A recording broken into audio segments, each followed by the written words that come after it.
Iniciar a gravação e vamos que vamos, né?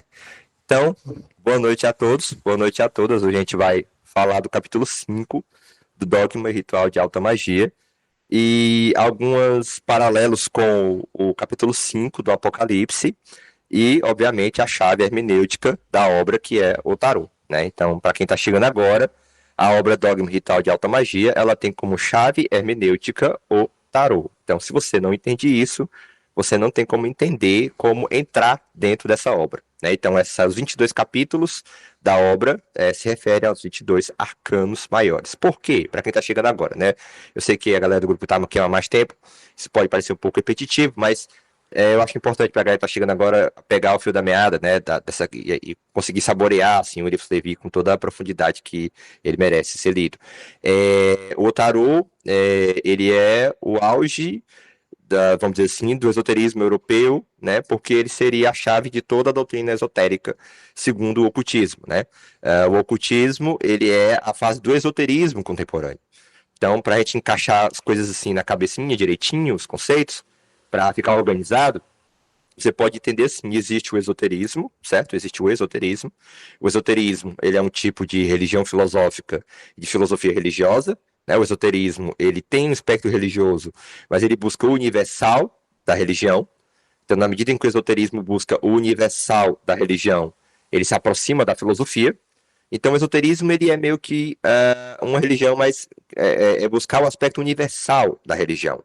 Isso é o fenômeno do esoterismo. Começa lá em Alexandria, por conta da intensa globalização que estava acontecendo na época. Então, existe uma questão política, histórica, que toda vida que uma sociedade começa a comparar as religiões, comparar os mistérios, perceber a universalidade da religião, geralmente está acontecendo ali um certo cosmopolitismo, né? A gente sabe que a Alexandria, Império Romano, foi assim uma perspectiva cosmopolita e ali surgiu o esoterismo, vamos dizer assim, ali na sua fase antiga. O hermetismo também é um tipo de esoterismo, que a gente pode falar que é um esoterismo ali antigo, e aí o esoterismo vai caminhando na Idade Média, né, Idade Moderna, quando chega no Iluminismo, lá no Iluminismo, século XVIII, XIX, o esoterismo se torna ocultismo. Ou seja, aquilo que o iluminismo jogou para debaixo do tapete. Aquilo que as luzes não conseguiram enxergar. A quiromancia, a cabala, a astrologia, tudo isso aí que virou, entre aspas, pseudociência, que foi jogada ali para o baú do inconsciente do espírito, né? Ao lado noturno do espírito, como diria o nosso admirável Novalis, né? Isso é o ocultismo. Então, a ideia de oculto é a ideia de se contrapor à luz que é o iluminismo, né? Então, quando a gente fala de ocultismo, a gente está falando de esoterismo europeu contemporâneo, né? E a chave contemporânea do esoterismo é que o tarô, ele não é só umas cartinhas para a gente jogar e brincar, ou adivinhar o futuro. O tarô, ele tem a chave de toda a doutrina esotérica, né? Desde Deus, homem, natureza, o lugar da magia, o lugar do homem, enfim, tem toda a história do ocultismo e do esoterismo poderia ser resumida no tarô. E é interessante que vira uma espécie de literatura, né? Que o William Levy, ele vai escrever uma obra onde cada capítulo está meditando sobre um arcano do tarô. E o Mebs também vai fazer isso, né? O Moni Saldou também vai fazer isso. Então, meio que vive uma espécie de literatura, né? Você escreve uma obra, né? Por exemplo, eu poderia fazer 22 lições de filosofia da magia, por exemplo. O que cada arcano do tarô ensinaria sobre a magia? Aí, obviamente, que esses 22 capítulos seriam referência implícita aos 22 arcanos. Então, fica meio que um tipo de literatura, né? Você pode falar assim, 22 lições de filosofia mística, né, 22 lições enfim, de filosofia da revelação, né, o que cada arcano ensina sobre a revelação, né? E aí o que acontece? O tarô, ele é essa chave universal, e por isso nós estamos estudando aqui o tarô junto com o Apocalipse. Agora, por que o Apocalipse? Onde é que entra o Apocalipse na história? Há uma tese também, um mistério, vamos dizer assim, acho que essa é a melhor palavra, de que esses 22 arcanos do tarô estariam ligados aos 22 capítulos do Apocalipse. E é interessante porque a gente sabe que o tarô surgiu no século XIV, século XV, Itália, né, ali, final da Idade Média, com alvorecer ali um pouquinho do Renascimento, e é normal que no simbolismo das cartas do tarô, tenha temas do Apocalipse, né? Porque era o grande tema que atormentava o final da Idade Média. Então é muito natural que tenha um julgamento no Arcano 20, que tenha ligado ao Apocalipse. Então a temática cristã e a temática apocalíptica, ela é natural que ela esteja na figura do tarô, porque o tarô é de uma época onde a preocupação era muito forte com isso, né? Então eu digo isso porque não pode se surpreender. O tarô tem coisas que, por exemplo, a gente vai chegar lá no Arcano 20, né? Que é o anjo sobrevoando, né? E as pessoas saem da tumba. E se você vai ver o capítulo 20 do Apocalipse, e eis que vi no céu um anjo, né? E fala de um anjo, fala de uma trombeta e fala de ressurreição dos mortos, igualzinho a carta do tarô. Aí, pra gente não cair assim num certo, vamos dizer assim, um certo deslumbre demais, até certa medida é natural que haja isso, porque o Apocalipse foi escrito bem antes, obviamente, do tarô, né? Então é natural que o tarô beba um pouquinho do Apocalipse, não tem nada demais nisso também, né? Só que a gente está falando aqui de uma perspectiva não histórica, tá?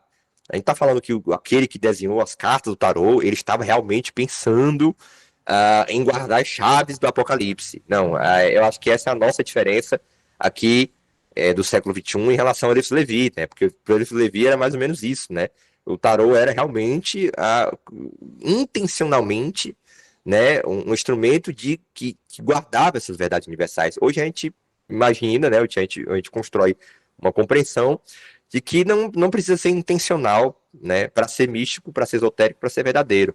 A gente pode pensar que, por atitude da providência, ou por uma questão de arquétipos, enfim, ou um mistério mesmo, simplesmente um mistério, né, que a pessoa que desenhou o tarô, mesmo sem intenção, né, trouxe as chaves aí do Apocalipse, ou na gnose, né, que nós, esotéricos contemporâneos, constituímos, nós conseguimos fazer essa ponte ela faz sentido para essa revelação que nos atravessa, né? Então, o conhecimento por revelação é diferente do conhecimento grego, né? O conhecimento judaico, o conceito de verdade no judaísmo é diferente do conceito de verdade no mundo grego. Isso tem que ficar muito claro para a gente entender muita coisa do tarô, da via cardíaca, etc e tal. Para o grego, o que, que acontece? O que, que é a verdade para o grego? O grego é a verdade que eu vou desvelar, né? Ou seja, eu vou tirar o véu.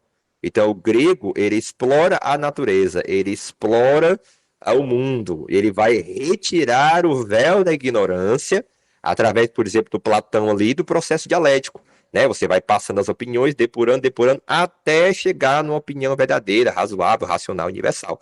Então, o conceito de verdade grego é um conceito de verdade como desvelamento. É o que rege a ciência, por exemplo, né? Mas o judaico não. É isso que precisa ficar bem claro isso. O conceito de verdade para o judaísmo é o conceito de verdade como revelação, né? Como algo que se revela. E como é isso? Não é você que vai atrás de coisas, descortinando e retirando o véu. A própria coisa se manifesta quando você está dirigindo o coração para ela. Mais ou menos isso. Ou seja, é um tipo de conhecimento em que você é parte da própria manifestação desse conhecimento. Ou seja, esse conhecimento se manifesta não só porque você está procurando, mas é porque tem algo a ver com você. Você está envolvido nisso que você tá mexendo, né?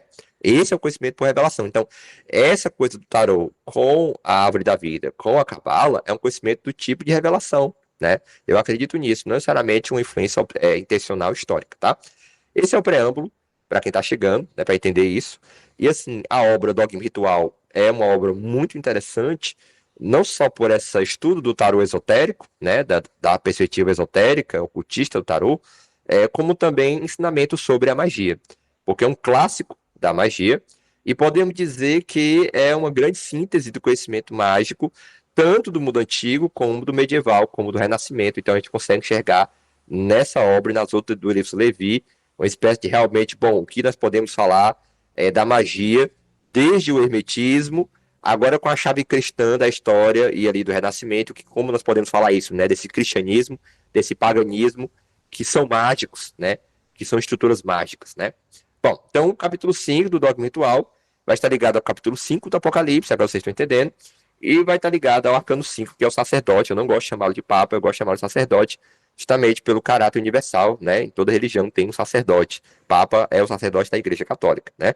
Eu prefiro, por exemplo, chamá-lo de sacerdote. Alguns chamam de hierofante, tá tudo certo, tá? Bom, Vamos que vamos para os slides, né? Bom, a primeira coisa, eu acho que a gente vai até se demorar um pouco nisso, eu não sei. O que seria essa chave do quinário? Quinário seria, estava falando do quaternário, né? O número 4, o 5 seria o quinário. Então, aqui eu trouxe algumas intuições que eu fui colhendo ao longo das minhas leituras esotéricas e experiências ao longo do tempo, e conversar um pouquinho sobre esse simbolismo do quinário, como ele se manifesta aqui no simbolismo da Rosa Cruz, no simbolismo aqui do Yod He Vav Shin He, né? Pega com calma. O número 5 é a chave da quintessência da natureza. A palavra quintessência já traz a ideia do 5, né? Do quinto. Ou seja, a natureza, por que é quintessência? Porque a natureza é o quaternário. Então, o quinto elemento, a quinta essência é o 5. Então, nós já percebemos que o 5 tem a ver com uma espécie de quintessência da natureza. Olha como é interessante. O ser humano é essa quintessência da natureza, né? Por que a gente pode dizer que o ser humano é a quintessência da natureza? Porque o ser humano ele é frágil, certo?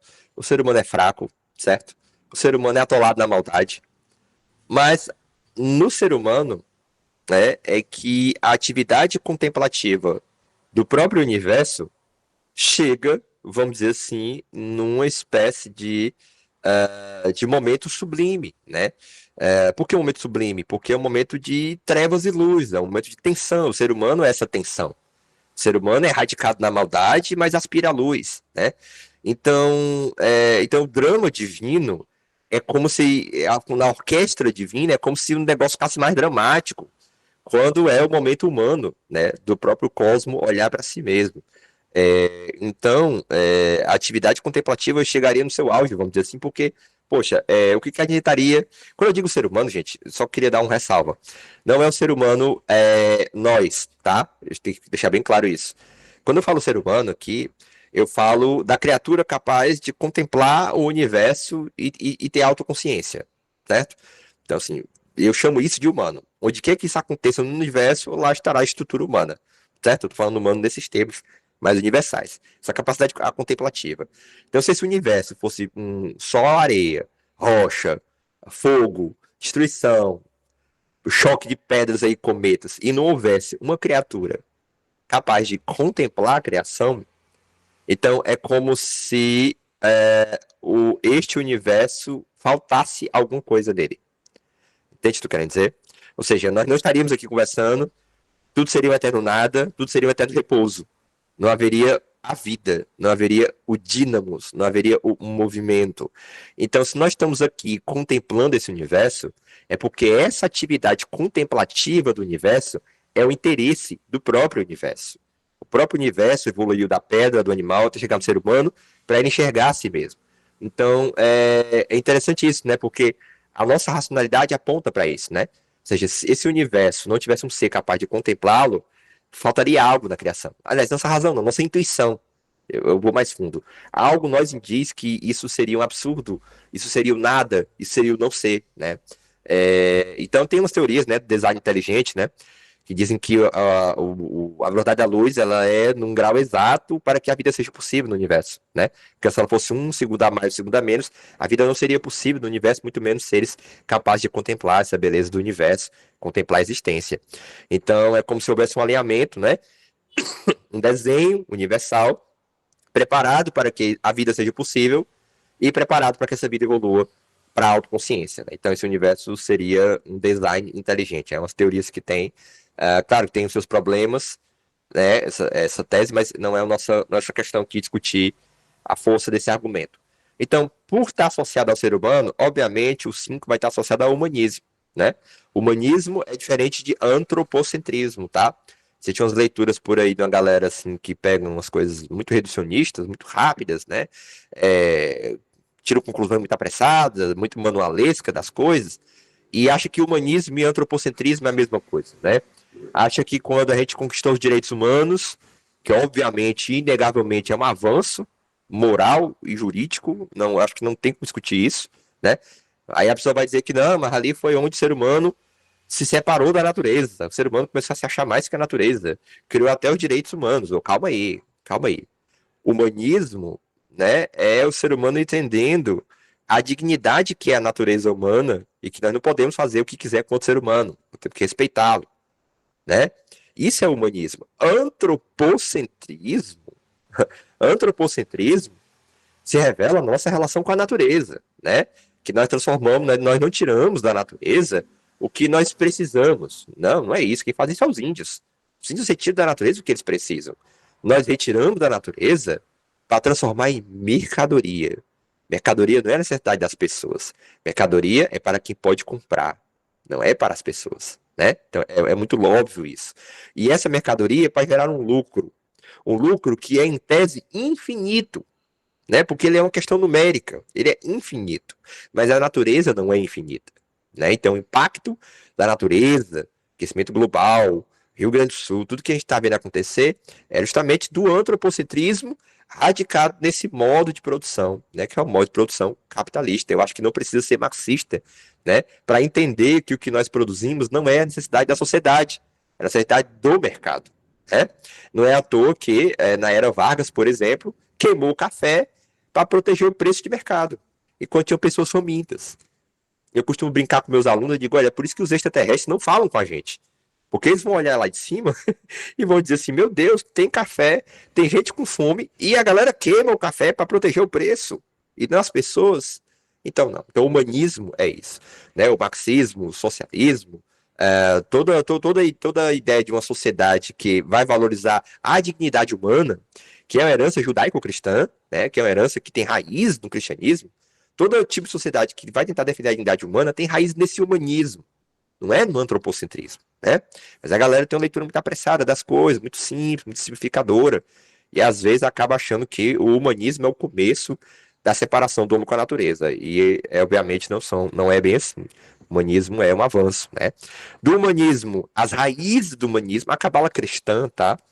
Isso é um tema que eu pretendo me aprofundar no futuro com vocês aqui conosco, nesse grupo.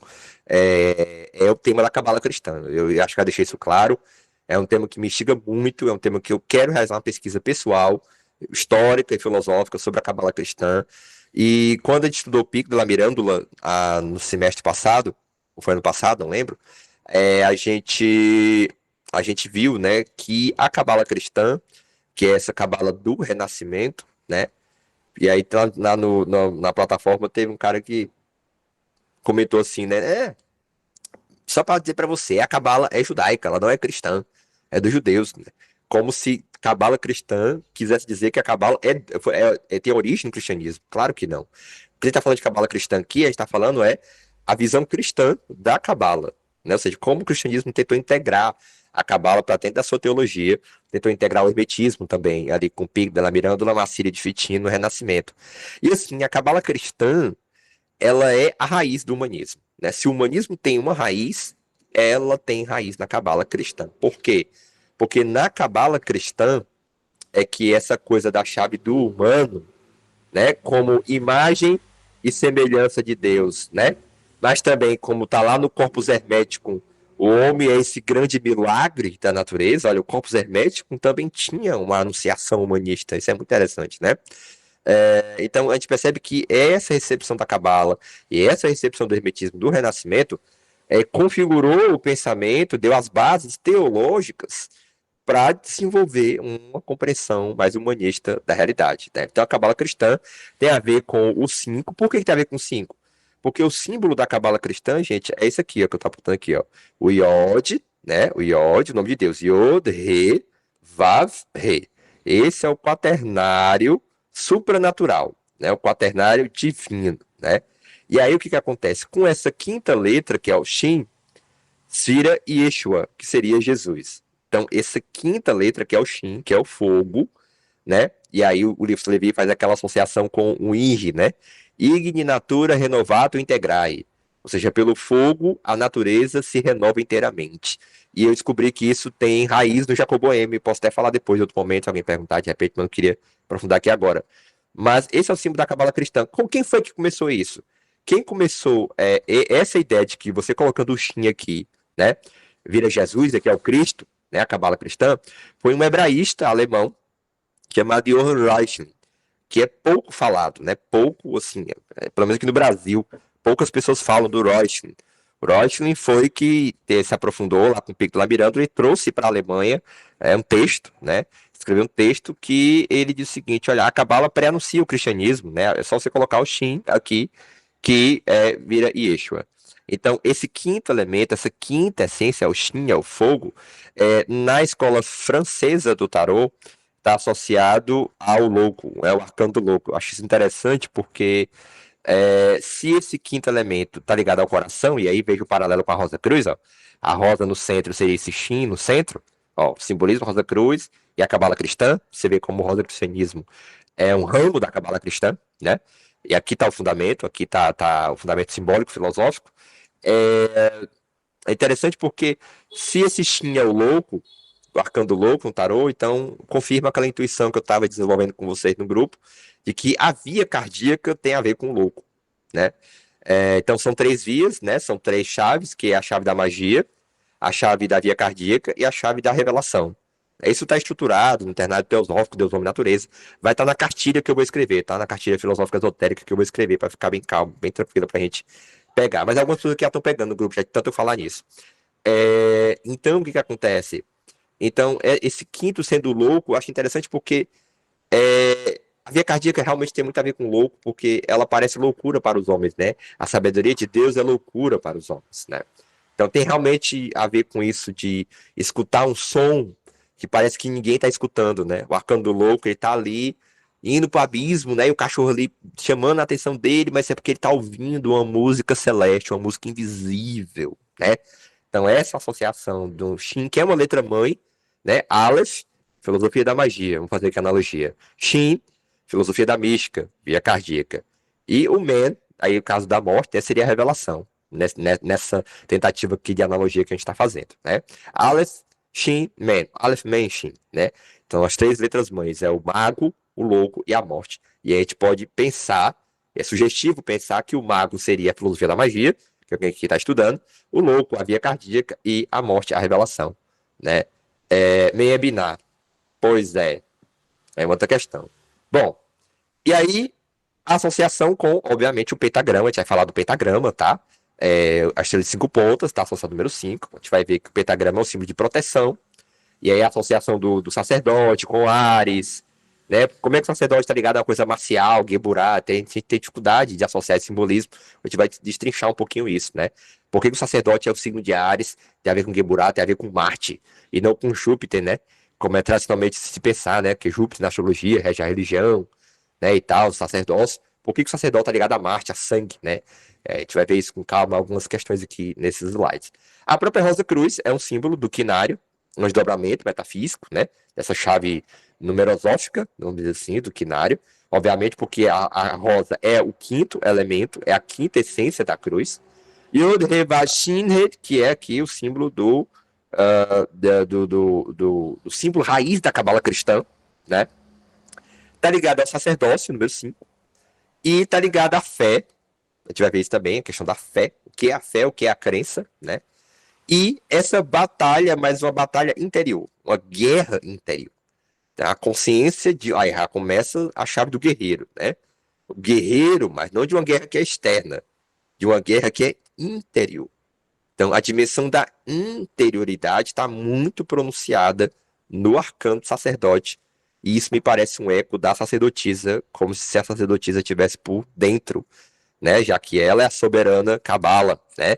Ela é a soberana do silêncio, né? Então, talvez a interioridade seja o campo próprio da sacerdotisa dentro do sacerdote, mas é uma questão para a gente meditar. E a ideia da liberdade. Por que a ideia da liberdade? Porque, poxa, o 4 é a natureza, a roda, a prisão, a samsara, o mecânico, o vai e volta, vem, vai e volta, vem, vai e volta, vem.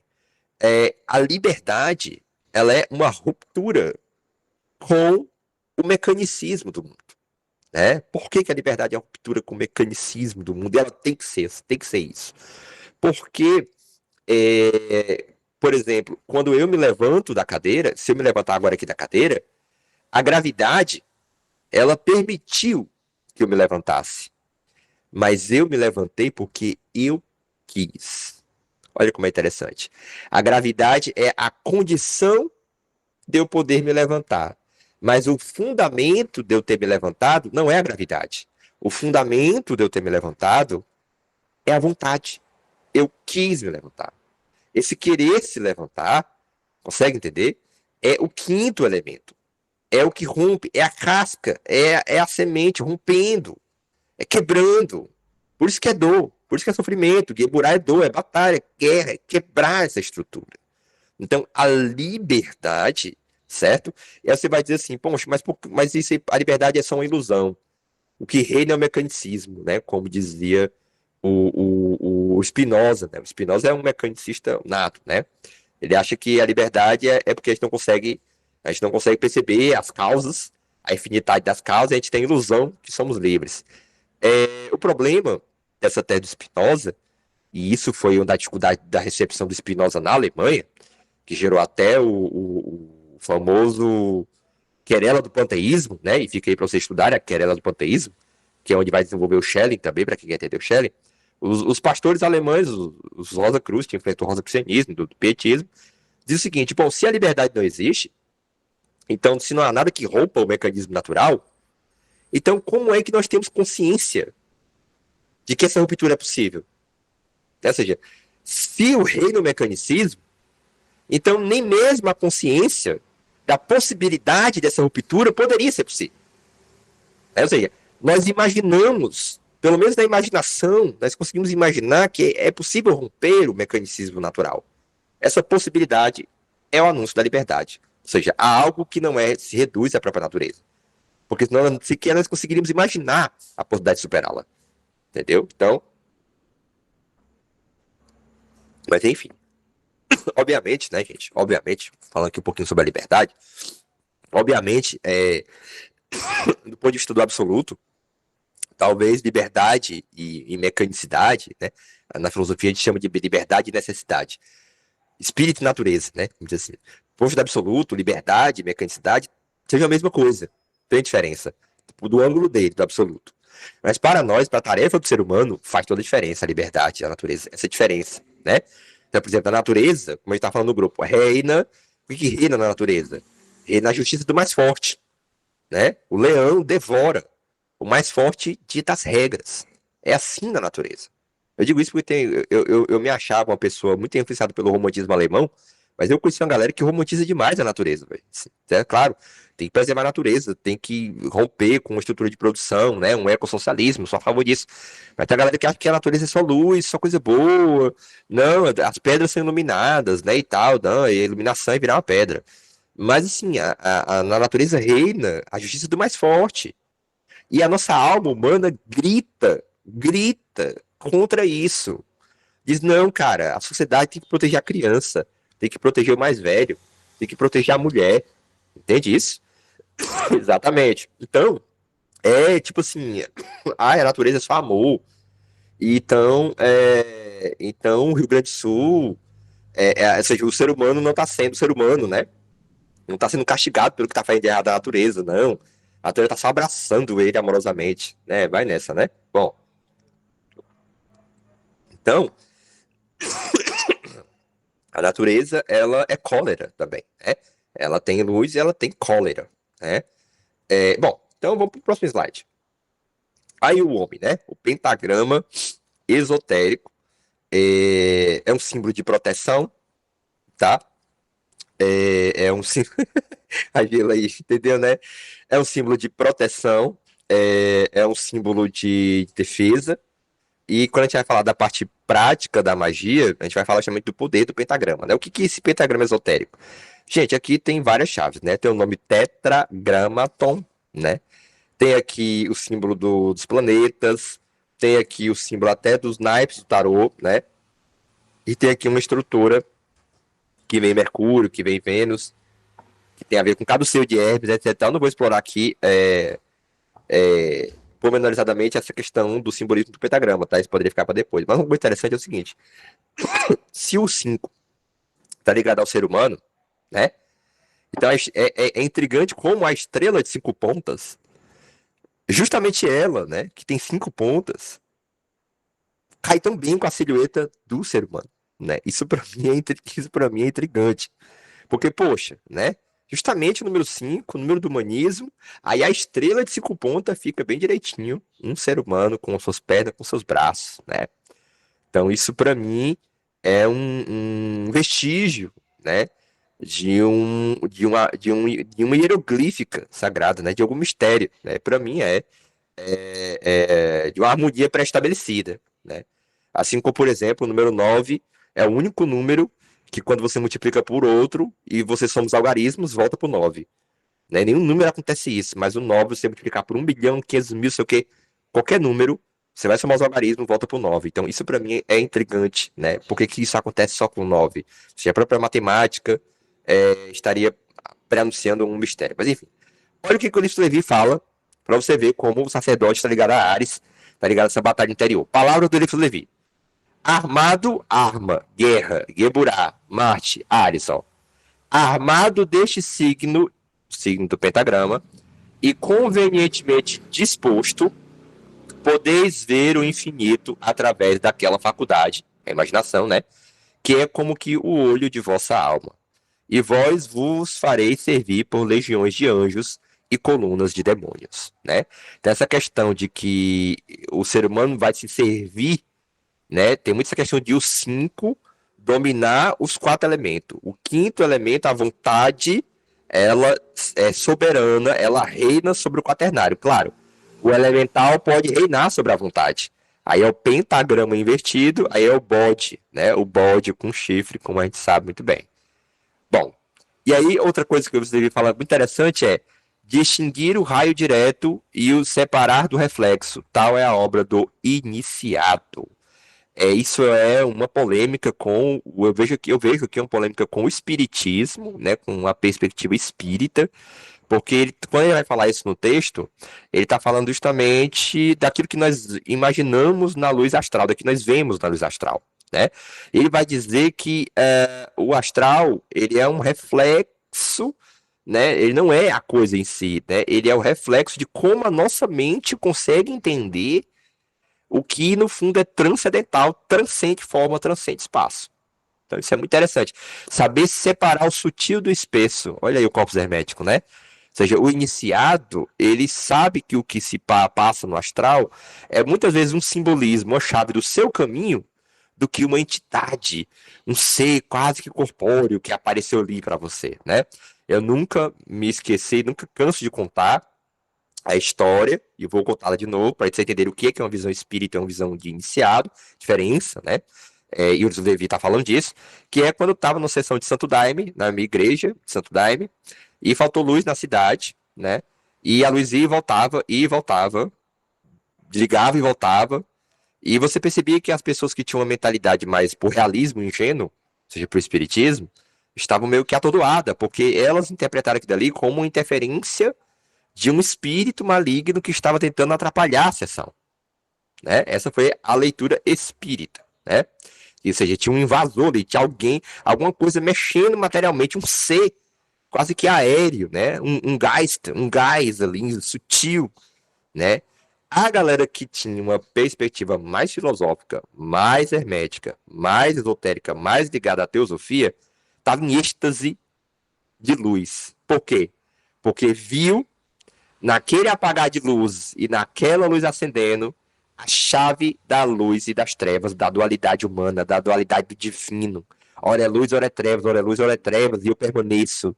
Ou seja, como lidar com a balança da vida, né, com o ciclo da vida, como permanecer nesse ponto fixo, né, de contemplar a luz e as trevas, aquilo que o Patanjali falava isso, né, no Yoga Sutra, né, e isso, assim, eu não sou muito de falar do Oriente, vocês sabem que metodologicamente eu sigo o Ocidente, mas tem uma sabedoria no Oriente que merece ser mencionada, né? Quando ele diz, né? Que diz que a meditação sobre a polaridade ajuda você a sair da escuridão, né? Porque quando você tá lá na pior, quando você medita que uma hora a coisa vai ficar boa, não porque você mereça, mas porque é uma lei do universo, então isso já te ajuda, já te coloca no meio, já te tira do extremo, já te coloca mais pro lado da luz que das trevas, já te ajuda a atravessar esse processo, né? Então, assim, então, a chave da luz e das trevas ali, o iniciado percebe a coisa como um reflexo, como uma analogia, de um modo mais simbólico, vamos dizer assim, né? Então ele tem esse discernimento mais simbolista. O espírita não. O espírita ele tem infelizmente, um cartesianismo misturado com tendências positivistas e materialistas próprias do século XIX, que materializam demais a experiência transcendental. Não vou dizer nem espiritual, vou dizer transcendental, né? Bom, a inteligência do sábio dá, pois, valor ao seu pantáculo. Olha como é interessante. Como a sua ciência dá peso à sua vontade. E os espíritos compreendem imediatamente este poder. Então, quanto mais categorias de compreensão mais refinadas você puder ter sobre o transcendental, sobre a metafísica, sobre a espiritualidade, obviamente mais força mágica vai ter o seu pantáculo. O que seria o seu pantáculo? O seu pantáculo, né, nessa questão, seria, vamos dizer assim, o seu instrumento terra, né? Água, fogo, ar, terra. A terra é o pantáculo, né? Então, ali onde você vai reproduzir a chave da sua alma naquele pantáculo, né? Uma reprodução de você mesmo, né? Ou construir um pantáculo sagrado, como é o caso desse, mais universal, para proteção, para trabalho mágico, para o império da vontade sobre a natureza, né? O império da liberdade. Por isso que o 5 tem a ver com a liberdade, né? Então, assim, o Meister Eckhart, ele tem uma frase que me lembra bastante esse ensinamento de Edith Levi, que ele diz assim, como é que ele fala? Ele fala assim, como é que ele diz? Ele diz assim, não é o que eu faço que abençoa as minhas obras. Como é que ele diz? Não lembro a frase, mas é como eu sou que ilumina minhas obras. É uma coisa assim, eu não lembro agora a frase, vou procurar depois. É sobre oração. Não lembro agora, mas tinha essa ideia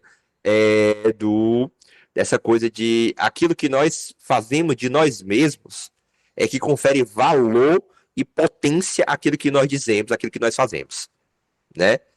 Eu acho que sim, eu acho que pegaram aqui a frase. Deixa eu ver aqui, não vou parar pra ver, gente. Peraí, eu acho que o Léo pegou a frase. Cadê? Não sou eu que santifico minhas obras que me santificam. Eu acho que é uma coisa assim, não sei se é essa frase especificamente, mas vou procurar depois, né? Bom, então é essa coisa do quinto elemento. Aí, o Ulrich Levi, achei muito interessante que ele pega do Goethe, né? Que é na obra Fausto, que é uma obra que eu também pretendo ler, para relacionar com a ideia do Jacob Boehme e da Luz das Trevas. Fausto é muito interessante, né? O Fausto tem muitas chaves da via cardíaca, né? Dessa coisa da tentação do diabo, dessa coisa da fraqueza humana, essa coisa meio luterana, agostiniana, tem muito no Fausto, né? Eu assisti o Fausto no YouTube, preto e branco. Assistam, é interessante o Fausto. É cinema mudo, antigo. Aí ele pegou essa frase aqui, né, do Goethe, que fala muito sobre pentagrama. E, obviamente, o Goethe, ele teve a influência do romantismo alemão enfim, da bruxaria toda, né? Da magia toda, dos doritos todos. Aí, olha como tá lá no Fausto, ó. Como a esta vista todos os meus sentidos estremeceram. Falando do pentagrama. Sinto a juvenil e santa volúpia da vida ferver nos meus nervos e nas minhas veias.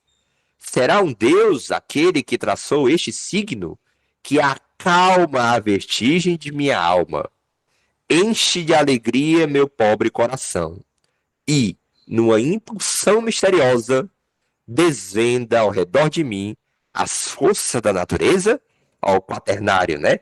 O quinto é a luz que vai revelar as forças da natureza. Sou um Deus, né? A onipotência, aí tem o perigo da onipotência que a magia pode nos fornecer, né? É um perigo das sombras, tem que tomar cuidado com isso. Tudo se torna tão claro para mim. Vejo nestes simples traços a natureza ativa se revelar, ó, não é se desvelar, é se revelar a minha alma. Tudo bem que o Ulrich Levi vai ter uma compreensão específica do conceito de revelação, como reesconder, né? Mas quem está em Goethe, não é Ulrich Levi, tá? Ele está citando Goethe. O Goethe não usava o conceito de revelação, como o Ulrich Levi, revelação é só ocultar de novo. Não, o Goethe fala de revelação, como eu expliquei aqui, desde o começo. A verdade, conceito judaico de verdade, né? Ativa se revelar a minha alma. Agora, pela primeira vez, reconheço a verdade desta palavra do sábio. E aí no próprio Fausto, né, vai ser citado outro sábio. O mundo dos espíritos não está fechado. Isso é um bufo, né? No século XIX, né? No materialismo da ciência, né? Teu sentido está obtuso. Teu coração está morto. Olha o niilismo, a ciência, o mecanicismo, né? A morte de Deus, né? Como dizia Nietzsche, problema da modernidade, né? Por isso que eu acho tão problemático falar em espiritualidade em termos de física quântica, como faziam alguns espiritualistas aqui na internet, né? Eu acho que é dar força a esse discurso niilista, que é a doença da modernidade. Por isso que eu não falo aqui em termos de física quântica, né? É uma questão metodológica. Levanta-te, banha, ó adepto da ciência, o teu peito, ainda envolto de um véu terrestre. E Geburah fica mesmo no peito, né? Aqui, a gente vai fazer a árvore da vida na oração. Nos esplendores do dia nascente. Então, essa estrela flamígera, ela tem ligação com o Cristo, com a estrela da manhã, né? Com a estrela do amanhecer. Essa estrela aqui, refúgio, porque ela é o império da vontade, ela é o triunfo. Ela é se levantar, né? Ogum levanta os seus filhos, é a questão de levantar o pentagrama, levantar a fé, né? Se levanta do chão. Isso é o pentagrama. É o império da vontade, né? E aí o que acontece? A parte prática, o Ulisses Levi vai lá no dogma, no ritual, né? Que é a segunda parte do livro. Obviamente, o que vai fazer na parte prática? Ora, numa dimensão prática da magia, a chave do quinário e do 5 é justamente o poder mágico da figura do pentagrama. Né? Então, o pentagrama, ele é tão mágico que, a partir dele, nós podemos constituir uma liturgia. Vocês conseguem entender?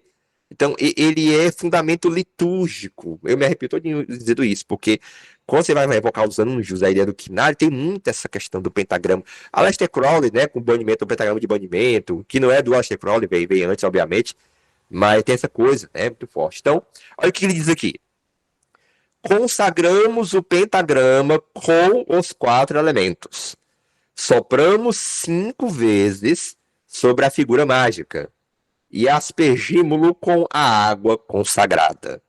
Secamo-lo com a fumaça dos 5 perfumes, que são o incenso, a mirra, o aloés, o enxofre e a cânfora, aos quais podemos juntar um pouco de resina branca e âmbar pardo.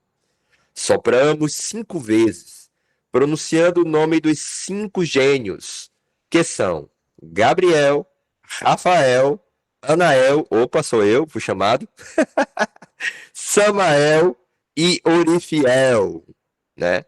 Depois pomos o pentáculo no chão, alternativamente ao norte, ao sul, ao oriente, ao ocidente e no centro a cruz astronômica e pronunciamos, uma após a outra, as letras do tetagrama sagrado. Yod-He Vav-He, né?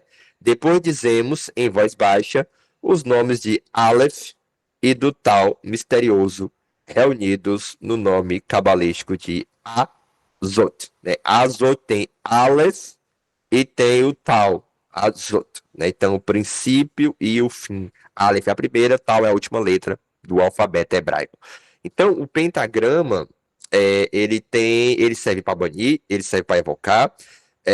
Então, essa dinâmica de percorrê-lo, né? Percorrer o desenho do pentagrama, tem muito a ver com mandar a energia ou evocar a energia. É muito interessante isso, né? Se você vira o pentagrama de cabeça para baixo, as duas pontas ficam para cima, você está chamando essa energia para descer, né? Se você bota a energia para cima, a ponta para cima, você está trazendo essa energia de baixo e liberando, e levando, direcionando, apontando. A flecha que aponta, né? A arma que aponta, a arma mágica, né? Bom, e aí, vamos agora para o capítulo 5 do Apocalipse. Vamos ver onde que a gente enxerga essas chaves esotéricas que a gente vê agora aqui do quinário, da liberdade, do humanismo, etc e tal, né? Bom, no capítulo 5 do Apocalipse, eu identifiquei algumas coisas que, para mim, fizeram fazer sentido em relação ao arcano, né? Que é o parágrafo 6, aliás, o versículo 6 diz assim, ó. Aqui vai estar a chave da via cardíaca, que a gente vai falar um pouquinho. E olhei, Apocalipse 5, tá? Versículo 6. E olhei, e eis que estava no meio do trono, lembro aqui da estrela, ó, o meio, ó, o Shin, ó, a rosa. Vamos lá. Ó, já fala do meio. Peraí, calma. E olhei, e eis que estava no meio do trono dos 4 animais viventes, ó o 4, ó o 4, ó. No meio do trono Gente, eu me arrepio todinho com isso, mas é profundo, né? Dos 4 animais, Yod, Re, Vav, Re, né? Da 4 da cruz. Você vê como o negócio é mistério, né? O negócio é profundo, meu Deus do céu. Eu acho que às vezes a gente se aprofunda até demais aqui.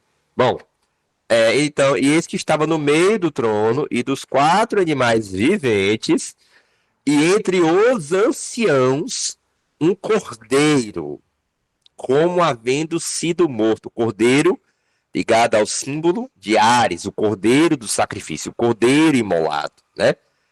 E como havendo sido morto, e tinha 7 pontas e 7 olhos, que são os 7 espíritos de Deus enviados a toda a terra. O Jacobo me fala muito sobre esses 7 espíritos, principalmente na sua terceira obra. Ele fala demais, toda a obra dele está falando sobre esses 7 espíritos, porque esses 7 espíritos não são apenas, a gente imagina só assim, são mensageiros de Deus, né? São subalternos, né? De Deus. Não, não, não é nada disso. Esses 7 espíritos, gente, para o Jacob Boehme, são capacitados, o que eu vou dizer. Porque eu estou aprofundando, né? O Jacob Boehme, por causa do doutorado, e eu estou vendo coisas assim, meu Deus, que não, eu ainda não tinha visto Jacob Boehme. Que na verdade eu tinha visto, mas não tinha compreendido. Jacob Boehme é assim, você tem que estar ruminando, ruminando, ruminando. Esses 7 espíritos, gente, eles são o corpo, a dinâmica do próprio divino, a vida de Deus. Consegue entender? Ele é a vida divina, esses 7 espíritos. Ele não é o mensageiro de Deus, ele é o próprio Deus, mas na sua dinâmica setenária, né? Ou seja, por exemplo, você entendeu o que eu quero dizer? A magia, a via cardíaca e a revelação está dentro desses 7. Como? A magia é os 4 primeiros, quaternário. O quinto é a via cardíaca. E o sexto e o sétimo é o Espírito Santo, terceiro princípio da vida divina, a revelação. Né? Que o Espírito Santo é que vai entrar na história. Né? O Espírito Absoluto, o Espírito Santo, ele entra na história, a história humana, né? Tem a ver com o desdobramento do Espírito Santo. Então, o que acontece? Então esses 7 princípios tem muito a ver com isso, né? Com a vida própria do divino. Agora, por que eu queria falar da via cardíaca? Porque esses anciões, quem são esses anciões? Esses anciões são o símbolo do Espírito. Né? Os 4 animais representam a natureza. Quais são as 2 cadências do absoluto? Existe o absoluto, vamos entender, de uma vez por todas. Existe o absoluto, certo? Esse absoluto, ele se manifesta como natureza e como espírito, certo? Mas lá no absoluto, natureza e espírito estavam juntos.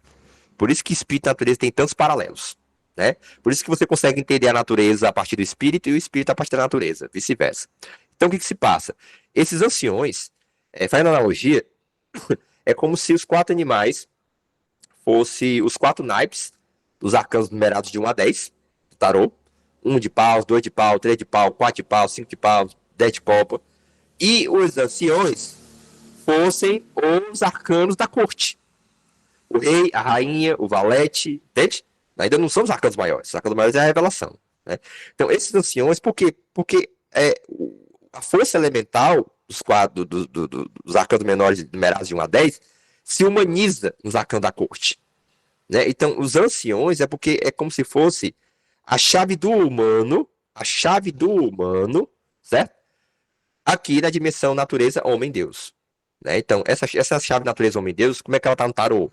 Natureza é os 4 naipes, de 1 a 10. Humano é os naipes da corte, rei e rainhas, por isso que são figuras humanas, todos. Por isso são figuras humanas. E a revelação, né, seria os arcanos maiores, 22 ou 21, né, mais o mundo. Então, esses anciões é a chave da via cardíaca, entendeu? Então, ou seja, quando falo dos 4 animais aqui, eu estou falando do quê? Estou falando da via natural, paganismo, da via mágica, da via hermética. Estou falando do paganismo nesse sentido, né? Da via da natureza. Né? Hoje a gente estava discutindo no grupo essa questão de que o budismo, né, quando enxerga, por exemplo, a natureza, a realidade última como vacuidade, a fonte, o ângulo que está dizendo isso é o ângulo da natureza. Por isso que ela surge para si mesma como vacuidade, né? Porque seria a sua essência última. Então, esses 4 animais representam o mundo natural, o passado do espírito, o passado imemorial do espírito, né? Não é à toa que a mitologia, os mitos, o Schelling vai dizer, é como se fosse uma lembrança de quando o espírito estava dentro da natureza. Olha como é interessante.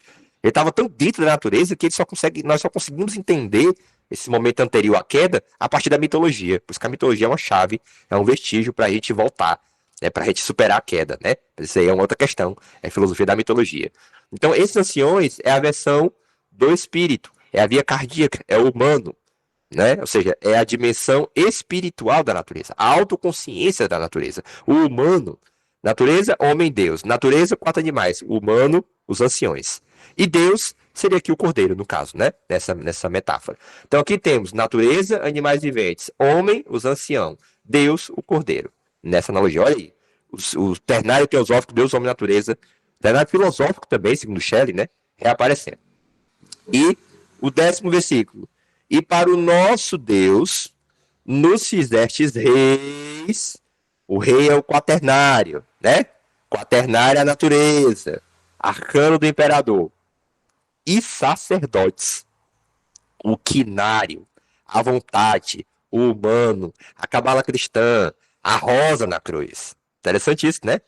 E outra coisa que a gente tem que entender também é que no mundo antigo, ali já onde mais ou menos foi escrito o Apocalipse, e mais ainda na Idade Média, a grande questão política era a questão do poder do império, representado pelos reis, e a autoridade da igreja, né?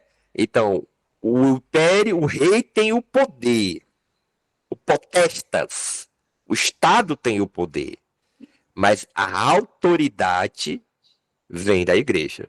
Consegue entender? A autoridade vem do sumo pontífice. Olha como é, assim como no xadrez, né? A dama tem poder, mas a autoridade é do rei, né? Ou seja, se perde o rei, perde a partida. Mas o rei ele é frágil, a igreja é frágil, os sacerdotes são frágeis.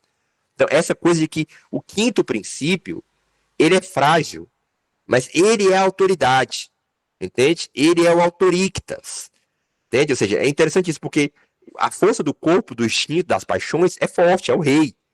Mas a vontade da alma é frágil, mas é ela que é a autoridade. Não sei se você consegue entender a diferença de autoridade para poder, né?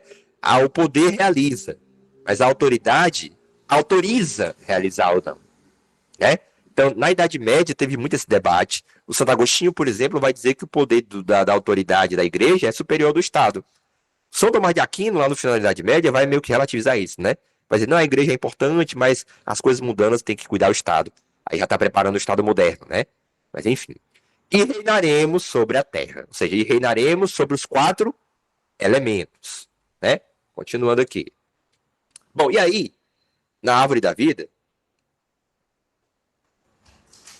pela tradição francesa, o sacerdote, ele tá ligado a esse caminho que vem da sabedoria de Rockman, né? Que eu tenho para mim que Sofia tá aqui, a Sofia divina, é a sabedoria, mas enfim, é uma hipótese esotérica, né? Uma intuição esotérica para a gente desenvolver depois, meditar.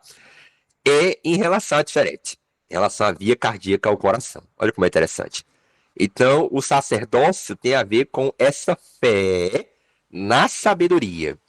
Pistes Sofia, né? Não o nome, por exemplo, de um texto gnóstico, né? Pistes Sofia. Pistes quer dizer fé, Sofia quer dizer sabedoria. Então, esse caminho aqui é um caminho de como quem recebe da sabedoria para fortalecer o coração, a fé e a via cardíaca, né? Então, aqui tem várias questões, assim como, por exemplo, o sacerdócio, a vida sacerdotal abre o nosso caminho para a sabedoria divina, né? Podemos pensar assim também, nessa via sacerdotal, essa via do Cristo, essa via crística, né? E lembrando que Paulo diz que Jesus Cristo é o sacerdote da ordem de Melquisedeque, né? Então tem uma tese controversa que dizem que é meio controversa essa tese, que disse que o sacerdote na verdade seria o Cristo, Jesus Cristo, né?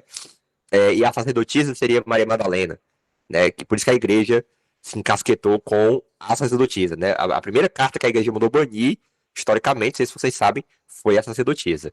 Alguns vão dizer que não, é porque a ideia de uma papisa é muito escandaloso e ela não podia aceitar, não tinha nada a ver com Maria Madalena. Mas enfim, só pra vocês saberem, né? Então seria esse caminho aqui, né? De Rockman para diferente. Subindo é a fé que nos leva para a sabedoria, que abre o canal da sabedoria, né? Descendo é que essa sabedoria divina, ela vai constituir a vida sagrada, a vida sacerdotal, ela vai aconselhar a vida sacerdotal, ela vai aconselhar essa vida do verdadeiro arrependimento e essa coisa toda. Vamos aqui para as descrições. O re, que é a segunda, que é a letra que rege, a quinta letra, né, que rege o sacerdote, quer dizer a janela. Aí, no hebraico, o re é a janela. Tem a ver com respiração também um pouco, né? Então, essa questão da janela tem a ver com o ar que entra, né? Está aberto a essa sabedoria, está aberto a presença do invisível. A janela se abre para o invisível, né? Então, essa rosa na cruz, essa interioridade se abre para algo que é invisível. A respiração, Ares e Mercúrio. Mercúrio aqui, assim, não o Acre, exatamente. Mercúrio aqui é porque eu peguei lá do site do Tarô, Clube do Tarô, eu só pego copia, mas não que eu concorde com todas as associações, tá? O vermelho vivo. Eu não sei se vocês sabem, gente. As cores da alquimia é preto, vermelho e branco, né? Preto podemos associar a magia, filosofia da magia. Vermelho, a via cardíaca. E o branco, a revelação, né? Que o branco, a luz ilumina e enxerga, né? As coisas. Bom, a chama brilhante, olha a questão do pentagrama flamejante, né? Vermelho incandescente, né? Tem linhas aí que consideram exatamente, Nigreda, Albedo e Rubedo, exatamente. Eu vejo aí a filosofia da magia, a via cardíaca e a filosofia da revelação, né? Bom, e aí o que que acontece? Tem gente que barra vermelho é uma cor negativa. Ah, e o vermelho é uma cor de baixa vibração. Ah, o vermelho, o chakra de baixo, né? O chakra muladhara. Então tem igreja aí, por exemplo, de Santo Daime que armaria. Você usar o maracá vermelho é repressão e tal. E aqui não, né? Aqui no caminho do esoterismo, do ocultismo, da cabala, da magia, vermelho é uma cor maravilhosa. Vermelho é a cor da rosa, vermelho é a cor do coração, vermelho é a cor do sangue, vermelho é a cor dos felizes que choram, né? Do sangue de Cristo, a ideia do sangue, né? Então, aqui tem uma conotação não de sofrimento, mas de triunfo, né? De sacrifício, né? É uma percepção redentora, né? Que enxerga o conflito da existência como uma possibilidade redentora. Né? E essa é a diferença, por exemplo, de outras linhas, né? Que vão negar o sofrimento, como Santo Agostinho. Ah, o sofrimento é essa ausência do bem, né? Outras linhas que vão dizer, não, o sofrimento é só uma ilusão da mente, basta você respirar e fazer um a um, e isso é o quê, e alcançar a iluminação, o sunyata, a vacuidade, e aí você vai perceber que o sofrimento é apenas a ignorância, que é as linhas do budismo do Oriente. E temos essa linha aqui, que é heraclitiana, tem raiz no Heráclito, né? Quando Heráclito dizia, a luta, o conflito é a mãe, é a raiz de todas as coisas. Até o próprio Deus nasce de um conflito originário. Existe um conflito originário no próprio Deus, velho. Entendeu? E Jacob Boehme vai explorar isso, né? E tem gente que acha que Jacob Boehme é platônico, né? Ah, é platonismo, porque ele tá falando de anjo, tá falando de espírito, tá dualizando, ele é cartesiano, né? O cara tá rompendo com Platão, velho, né? Porque o Platão e Plotino é a harmonia originária, é a luz primeira, né? Perfeita, onde tudo vai se degradando quando vai chegando aqui. Jacob Boehme não, né? Jacob Boehme interpreta como a planta, né? A planta, para nascer, ela quebra ali, ela sai das trevas, né? Então, há, há um conflito originário da própria divindade, né? Um conflito não é um conflito, né? No caso, mas uma dinâmica, vamos dizer assim, né? Uma batalha, né? Então, é a compreensão de que se a vida é sofrimento, né? Então, o único sentido que resta é se revoltar contra esse sofrimento, entendeu? É a revolta contra esse sofrimento, né? Então, eu